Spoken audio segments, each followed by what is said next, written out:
오늘 하나님께서 우리에게 주시는 말씀은 고린도 전서 15장 35절에서 49절까지의 말씀이 되겠습니다. 한 절씩 교독하겠습니다. 제가 먼저 봉독합니다. 누가 묻기를 죽은 자들이 어떻게 다시 살아나며 어떠한 몸으로 오느냐 하리니, 어리석은 자여, 내가 뿌리는 씨가 죽지 않으면 살아나지 못하겠고, 또 내가 뿌리는 것은 장래의 형체를 뿌리는 것이 아니요 다만 밀이나 다른 것의 알맹이 뿐이로되, 하나님이 그 뜻대로 그에게 형체를 주시되 각 종자에게 그 형체를 주시느니라.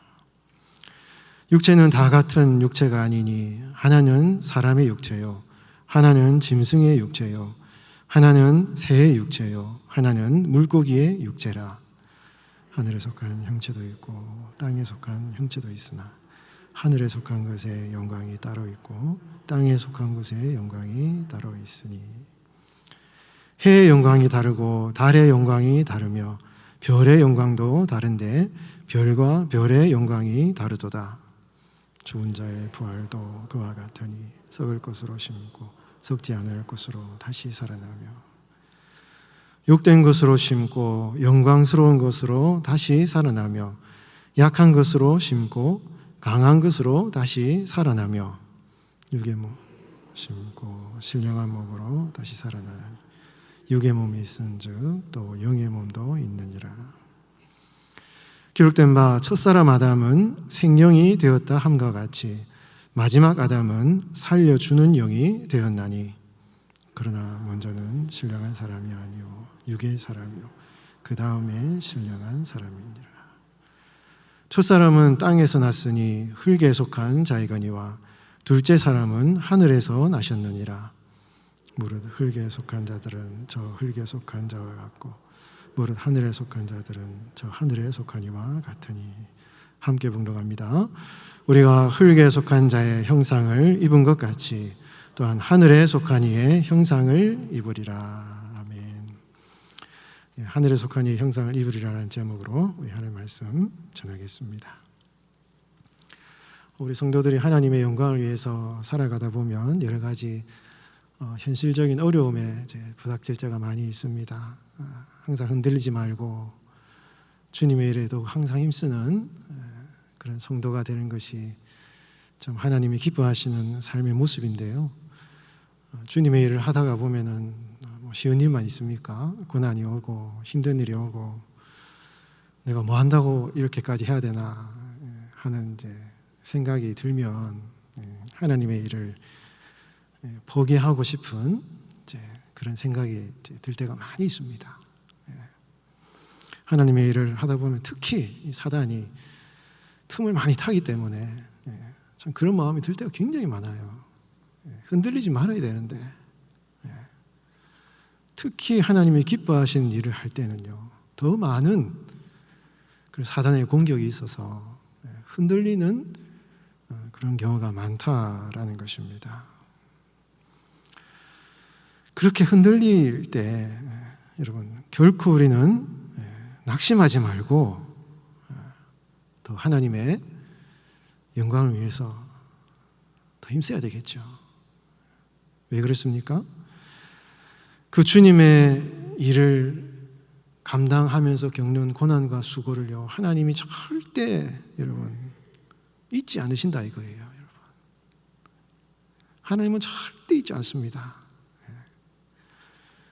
여러분들이 하나님의 영광을 위해서 한 수고, 몸된 교회를 위해서 헌신한 그 희생, 그리고 때로는 아픔, 마음에 힘든 거, 그 모든 것을 하나님이 다 아시고 잊지 않으시고 하늘의 영광 가운데 여러분들의 이렇게 귀한 것으로 갚아 주신다 이거예요. 정말 여러분들한테 제가 확실하게 말씀드릴 수 있습니다. 그래서 아무리 어려운 일을 당해도 하나님의 일을 감당할 때 낙심하지 말고 정말 주님을 바라보고 주의 일을 잘 감당해야 되는 것입니다. 여러분, 이렇게 흔들릴 때, 이렇게 참 어려움을 당할 때 그 모든 어려움과 고난을 잘 극복할 수 있는 것은요, 그렇게 수고한 우리의 수고에 대한 하나님의 미래에 하나님 우리에게 어떤 일을 일어나게 하시는지, 그렇게 우리가 열심히 수고할 때 하나님이 장차 어떤 우리에게 삶을 펼쳐지게 하시는지, 그것을 바라보는 우리의 시선이 항상 거기를 향할 때 흔들리지 않게 되는 거예요. 그것이 굉장히 중요합니다. 자꾸 어려운 현실을 바라보면은 내가 이거 왜 이렇게 하나, 뭐 이렇게 할 필요가 있나, 이렇게까지 헌신할 필요가 있나, 뭐가 이렇게 대단한 거라고 이렇게 수고할 필요가 있나 라고 생각하여서 흔들릴 수 있지만, 이렇게 수고할 때 하나님이 장차 나에게 어떠한 영광스러운 결과를 낳게 하실 것인가를 여러분 바라보는 그 시선을 날마다 바라볼 때 우리는 흔들리지 않고 주님의 일을 끝까지 여러분 잘 감당할 수 있다는 것입니다.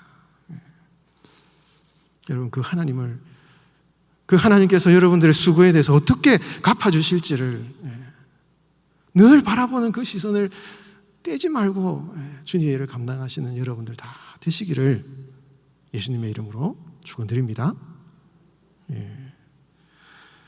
여러분 장차 여러분 어떤 일이 일어납니까?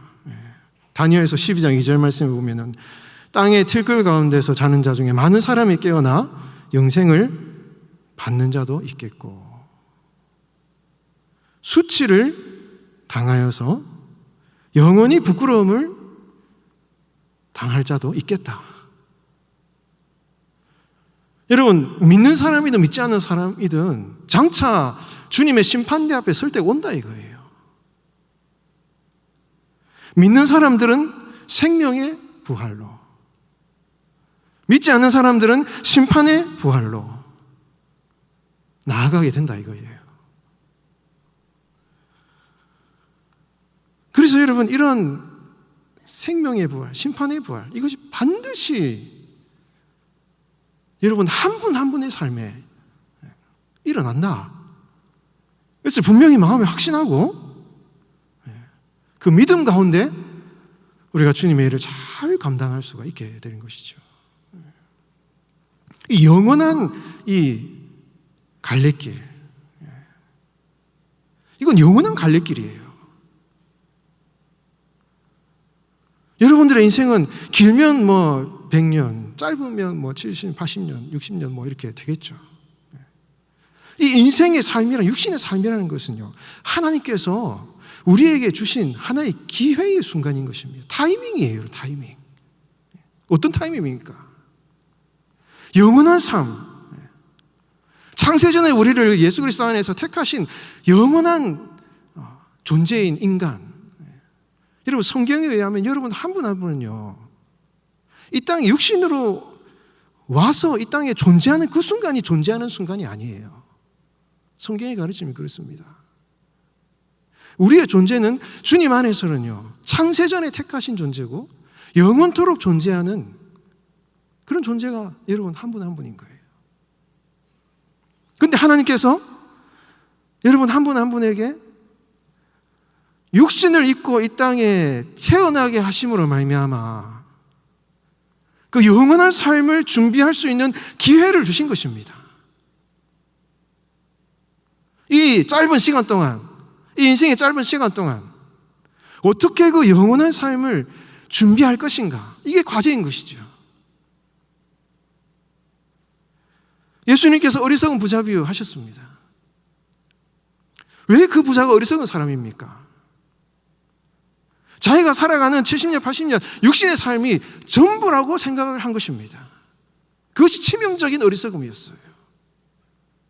그래서 그 짧은 순간이 자신의 삶의 전부라고 생각하고 그 순간에 행복하게 즐겁게 기쁘게 살기 위해서 많은 재물들을 모아놓았습니다. 그러나 예수님께서 그 어리석은 부자를 향해서 어리석은 자여, 오늘 내 영혼을 내가 데려갈 텐데 네가 이때까지 모아놓은 그 재물이 무슨 소용이 있겠느냐. 그 영원한 삶을 준비하지 못한 그 짧은 육신의 삶의 즐거움을 누린들, 그 영원한 삶 동안 하나님의 영원한 고통 가운데, 징벌 가운데 살아간다 한다면 어떻게 그것이 지혜로운 사람이 되겠는가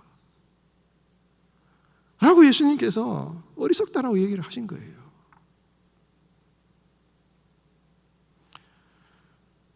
우리가 살아가는 이 육신의 삶이라는 것은요, 하나님이 우리에게 주신 기회인 것입니다. 타이밍인 것입니다. 여러분, 자녀들한테 야, 너 지금 한참 공부할 때인데 지금 공부할 때 놓치면 공부 못한다. 애들이 그때 압니까? 어른들이 무슨 얘기해도 그런 말 몰라요. 뭐가 공부할 때가 있는지 없는지 모릅니다. 근데 어른들은 알잖아요. 부모가 다 돈 대주고 공부하러 할 때 공부할 수 있지. 나중에 자기가 돈 벌어서 공부하면 공부 못하는데, 부모가 자녀들에게 공부할 때 되니까 공부해라, 때가 놓치면 공부 못한다, 이런 얘기 하잖아요. 마찬가지인 것입니다. 하나님께서 우리에게 이 육신의 삶을 입고 살아가는 동안 어떻게 그 삶을 살아가면서 그 기회 타이밍을 잡아서 영원한 삶을 준비할 것인가를 생각해서 그 삶을 살아갈 때 그 영원한 삶을 준비하는 인생을 살아가야 된다. 그것이 지혜로운 성도의 모습이다 라고 얘기를 하고 있는 것입니다. 그래서 여러분, 우리는 자꾸 이 땅에 편하게 살기 위해서 막 이렇게 다른 사람 것을 빼앗고 쟁취하고 다른 사람을 괴롭혀서 내가 모든 걸 쌓아놓고 보장하기 위해서 뭔가를 모아놓고 지나치게 이렇게 살아가면 안 되고, 장차 내 삶에 영원한 삶이 기다리고 있다는 걸 생각하고 그 삶을 준비하는 인생을 오늘날 여러분 살아가야 된다라는 것입니다. 그런데 여러분, 솔직히 여러분, 영원한 삶에 비해서 이 70년, 80년은 상대적으로 짧지만, 그러나 우리가 살아가는 인생의 이 육신의 삶은요, 그 순간만 볼 때는 이 짧은 시간은 아니에요. 그러다 보니 이 육신의 삶을 살아가면서 때로는 넘어지기도 하고, 어려운 일을 당할 때 우리가 넘어지지 않고 낙심하지 않기 위해서는 성경이 우리에게 가르쳐주고 있는 그 영원한 삶을 바라보고 살아가야 된다라는 것을 말씀하고 있는 것입니다. 여러분, 우리 땅의 삶이 전부가 아니라는 것을 다시 한번 기억하셔서 여러분, 영원한 삶을 준비하시는 여러분의 삶이 되시길 바랍니다. 여러분, 예수님을 믿는 사람들은 그런 사실을 잘 알지만 예수님을 믿지 않는 사람들은 잘 모르잖아요. 그래서 아무렇게나 살아갑니다. 그러나 사도 바울은 이렇게 우리에게 고민하고 있습니다. 고린도후서 4장 16절 말씀에, 그러므로 우리가 낙심하지 아니하노니 우리의 겉사람은 낡아지나 우리의 속사람은 날로 새로워지는도다. 이게 사도 바울의 소망인 거예요. 소망. 거듭난 성도의 삶의 소망이 어디에 있느냐? 겉모양은 나이가 들면 약해지고 또 병들고 외모가 참 보기에 이렇게 아름답지 못하게 바꾸어지지만, 우리 안에 있는 이 속사람은 날마다 새로워진다. 여러분, 시간이 흐르고 믿음 생활이 오래되면 될수록요, 처음에 예수님을 믿으면 우리가 거듭나게 되잖아요. 우리 원로 목사님께서도 말씀하셨지만 born 하지 않습니까? 새 생명이 태어나는 것이죠.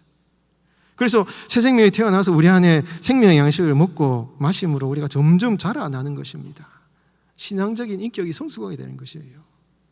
그러면서 세월이 흐르면서 점점 우리의 삶에 신앙적인 영적인 인격이 성숙하게 되면서 겉모양은 낡아지고 힘들어지지만 우리 안에 있는 속사람은 날마다 새로워지고 강건해지는 그런 은혜를 하나님이 주신다 이거예요. 그리고 장차 그렇게 이 땅을 살아가면서 우리의 속사람이 아름답게 변화됨과 함께 이제 육신은 비록 죽고 땅에 묻히지만 그 영혼은 하나님의 품에 가서 장차 예수님이 재림하실 때까지 기다리고 있다가 우리 예수님이 다시 재림하여 오실 때 이 땅에서 우리가 살아가는 육신의 삶과는 비교할 수 없는 영광스러운 형상을 입고 우리가 부활하게 될 것이다 하는 것을 약속을 하고 있고, 그러한 영원한 영광의 소망을 바라보면서 오늘 하루하루 살아가라 하고 바울이 고린도 교회 성도들에게 권면을 하고 있는 것입니다. 그런데 여러분, 오늘 고린도 교회 성도들 가운데는요, 이러한 부활 사상에 대해서 아주 잘못된 사고방식을 가지고 있었던 사람들이 있었던 것 같아요. 여러분, 디모데후서 2장 18절 19절 말씀에 보면은 부활이 이미 지나갔다라고 가르치는 어떤 사람들이 있었다. 부겔로와 후메네오와 빌레도 같은 사람들이 있었다 이거예요. 이 부활이 이미 지나갔다는 말이 부활이 이미 성취되었다 이런 말이에요. 그 당시 초대교회 안에 이미 부활이 성취되어서 영적으로 부활이 이미 일어났기 때문에 육신적인 삶에 대해서 굉장히 무관심해하는 이런 사람들이 있었다 이거예요.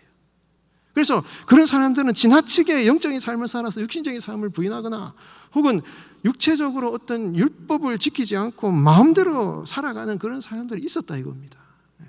그런 사람들을 향해서 바울이 부활이라는 것은 그런 것이 아니라, 아직 우리 성도의 삶에는 부활이 완성된 것이 아니라 앞으로 부활은 오게 될 것이고 그 부활은 몸의 부활이다 말씀하고 있는 것입니다. 이 몸의 부활이라는 것은 바울이 이 몸이라는 단어를 통해서 인간의 육신과 영혼을 포함한 전인격적인 부활을 고린도 교회 성도들에게 가르치고 있는 거예요. 그래서 이 몸의 부활은 아직까지 성도들에게 임하지 않았기 때문에 그것을 기다려야 된다라고 얘기를 하면서 고린도 교회 성도들 하여금 제대로 된 부활에 대한 사고방식이 무엇인가를 가르쳐주고 가르쳐주면서 오늘 본문의 말씀을 이야기를 하고 있는 것입니다. 그러면서 여러분, 우리 36절 제가 한번 읽어드리도록 하겠습니다. 36절에 어리석은 자여, 내가 뿌리는 씨가 죽지 않으면 살아나지 못하겠고 또 내가 뿌리는 것은 장래 형체를 뿌리는 것이 아니오 다만 밀이나 다른 것의 알갱이 뿐이로되 하나님이 그때 뜻대로 그에게 형체를 주시되 각종 자의 그 형체를 주시느니라. 여러분, 바울이 고린도 교회 성도들을 향해서 어리석은 자여 얘기를 해요. 이거는 부드럽게 표현을 한 것이지만 사도 바울이 굉장히 이거는 아주 심한 얘기를 한 것입니다. 어리석은 자여. 씨를 뿌릴 때 어떤 완성된 형체를 씨를 뿌리느냐? 상식적으로 한번 생각을 해봐라. 완성된 형체, 몸을 뿌리는 것이 아니라 그 씨는 그냥 뿌리는 것인데 그 씨가 땅속에 썩어져서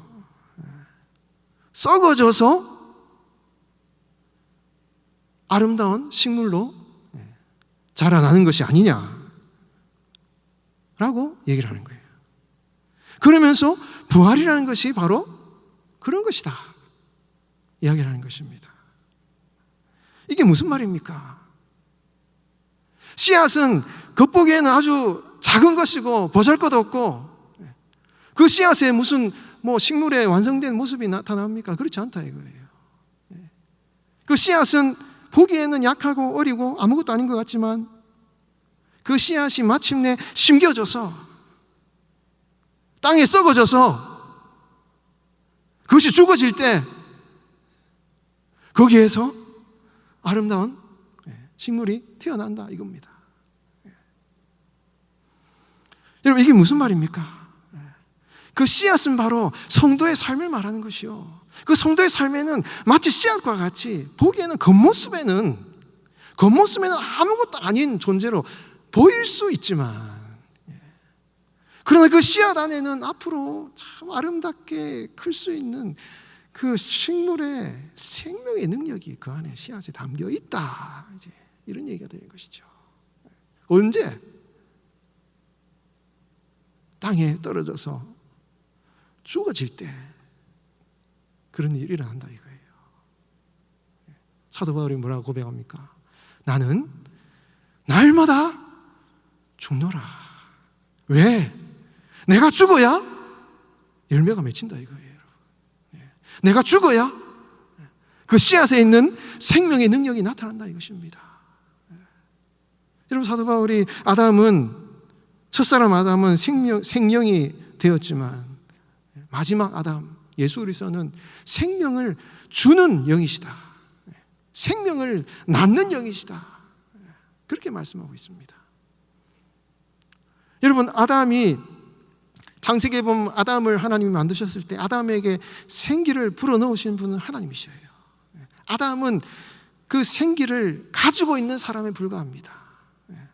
우리 인간, 예수님을 믿기 전에 인간 존재는요, 하나님이 주신 생기를 그냥 가지고 있는 존재로만 살아가는 거예요. 다른 사람에게 아무 영향력을 주지 않습니다. 그러나 예수 그리스도를 믿는 순간 하나님이 아담에게 생기를 불어넣으심으로 말미암아 아담을 살리신 그 하나님의 생명의 능력, 하나님의 역할, 하나님의 능력이 마지막 아담, 육신을 입고 이 땅에 오신 그 하나님, 아담에게 생명을 주신 그 하나님의 능력이 동일하게 예수를 믿는 우리 성도들에게 주어진다라는 것이죠. 아담은 자신이 생명을 가지고 있는 것에서 만족했지만 하나님이신 그분 예수 그리스도는 다른 사람에게 생명을 주는 일을 한다라는 것입니다. 여러분, 예수님을 믿는 우리 성도들은요, 그 예수 그리스도의 생명을 낳는 생명을 우리가 가지고 있는 것입니다. 여러분들이 가지고 있는 그 생명의 능력, 복음의 능력은요, 여러분들의 육신은요, 인생을 살아가다 보면 많이 상처를 받고 찢겨지고 육신의 많은 아픔으로 많은 상처들이 있습니다. 마음의 상처, 육신의 연약함, 고통의 아픔들이 많이 있습니다. 겉보기에는 우리의 삶이 너무나 연약하고 너무나 상처가 많고 아픔이 많은 존재가 우리의 삶의 여정이었다 이거예요. 그러나 여러분들 안에 있는 그 복음의 능력, 생명의 능력은 그 겉보기에 연약한 그런 모습이 아니라 다른 사람에게 생명을 주는 하나님의 능력이 우리 안에 있다. 이것을 성경이 말씀하고 있고, 여러분 이 사실을 마음속에 확신하시길 바랍니다.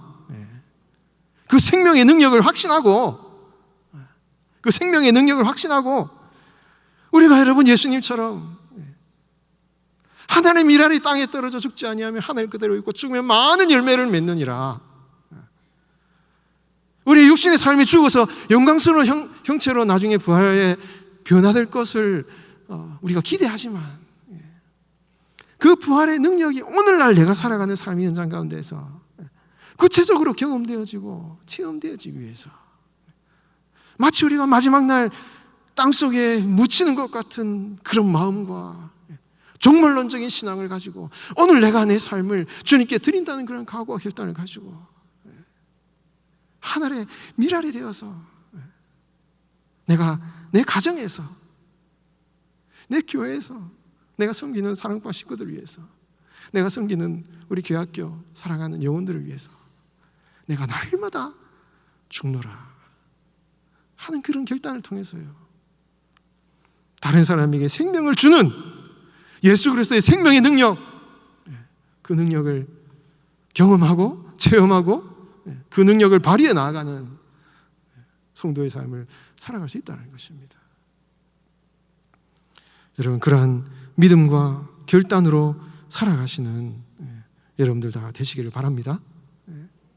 여러분, 사도 바울이 그런 우리 안에 생명의 능력이 있기 때문에 그 능력과 믿음을 확신하고 우리 성도들은 몸의 부활을 기대하면서 나아가야 된다라고 얘기를 하면서 고린도 교회 성도들이 그것을 이해를 잘 못하니까 계속 설명을 하고 있는 거예요. 이 땅에 있는 육신을 봐라. 이 새의 육체가 있고 사람의 육체가 있고 짐승의 육체가 있다 이거예요. 다 육체가 있지 않냐. 이 사도 바울이 지금 설명을 하는 것입니다.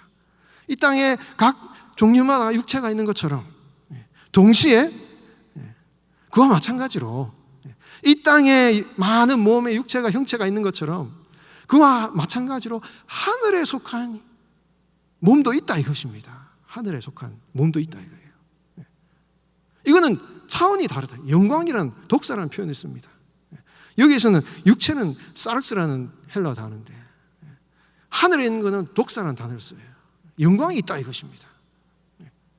그런데 사도 바울이 하늘의 영광을 얘기를 하면서 이 고린도 교회 성도들 중에는 이 별, 하늘 이렇게 그 천체의 어떤 신비로운 것에 대해서 신비롭게 생각하는 그런 사람들이 있었다 그래요. 그래서 사도 바울이 하늘의 형체에 대해서 얘기를 하니까 이 사람들이 지금 어떤 별이나 이런 것을 상상할 수 있겠다라고 아마 사도 바울이 어떤 캐치를 한 것 같습니다. 그래서 하늘에 속한 형체가 있고 땅에 속한 형체가 있는데, 하늘에 속한 형체 가운데서도 해의 영광이 있고, 해가 비치는 빛이 있고, 달의 영광이 있고, 별도 여러 가지가 있어서 그 영광이 다 다르다 이것입니다. 그와 마찬가지로 하늘에 있는 영광스러운 그 형체 가운데서도 하늘의 해와 달과 별과는 다른, 여러분 구약 성경의 이 묵시문학 가운데서는 이 하늘의 영광과 이 성도의 이 영광을 비교하는 그런 본문이 다니엘서 나오거든요. 하늘의 영광이 있고 별의 영광이 있는 것처럼 하나님께서 우리 성도들의 삶에 허락하시는 그 신비한 영광스러운 몸의 형체가 땅에 속한 것이 아니라 하늘에 속한 해와 달과 별과는 다른 그 영광스러운 몸의 형체가 분명히 있다 라는 것을 바울이 지금 이 눈에 보이는 이 현상세계를 통해서 바울이 고린도 교회 성도들에게 이 부활체가 무엇인가 하는 것을 설명을 차근차근 하고 있는 것입니다. 그래서 우리가 미래에 입게 될 이 부활체라는 것은 상상할 수도 없고 이해할 수도 없고 그것이 어떻게 되는 것이 알 수 없지만, 그러나 그런 몸이 형체가 분명히 있고 그런 영광스러운 몸을 입게 될 것이다 라고 바울이 계속 이야기를 하고 있는 것입니다. 여러분, 이것은 우리 성도가 부활해서 장차 주님의 품에 갔을 때 얼마나 그 영광이 하늘의 별과 달과 태양보다 더 찬란하게 빛날 것인가 하는 것을 말씀하고 있는 것이죠.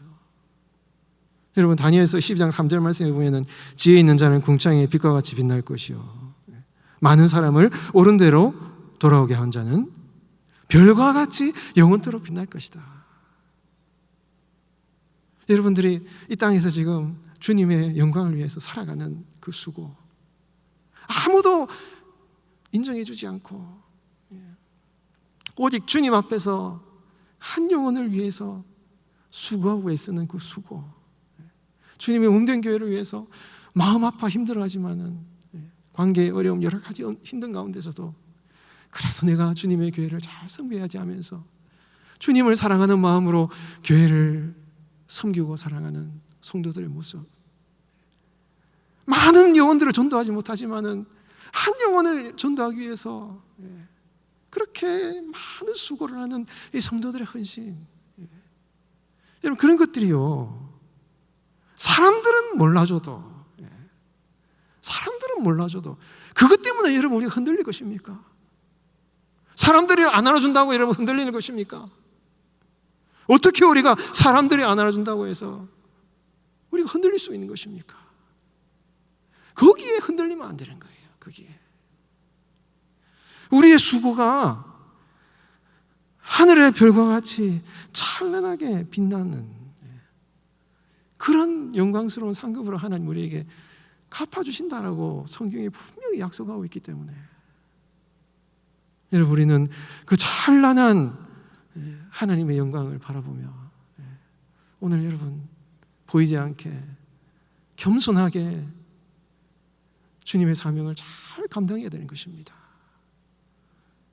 여러분, 에베소서 5장 15절 16절 말씀에 아까도 말씀드렸지만, 그런즉 너희가 어떻게 행할지를 자세히 주의하여 지혜 없는 자같이 말고 오직 지혜 있는 자같이 하여 세월을 아끼라.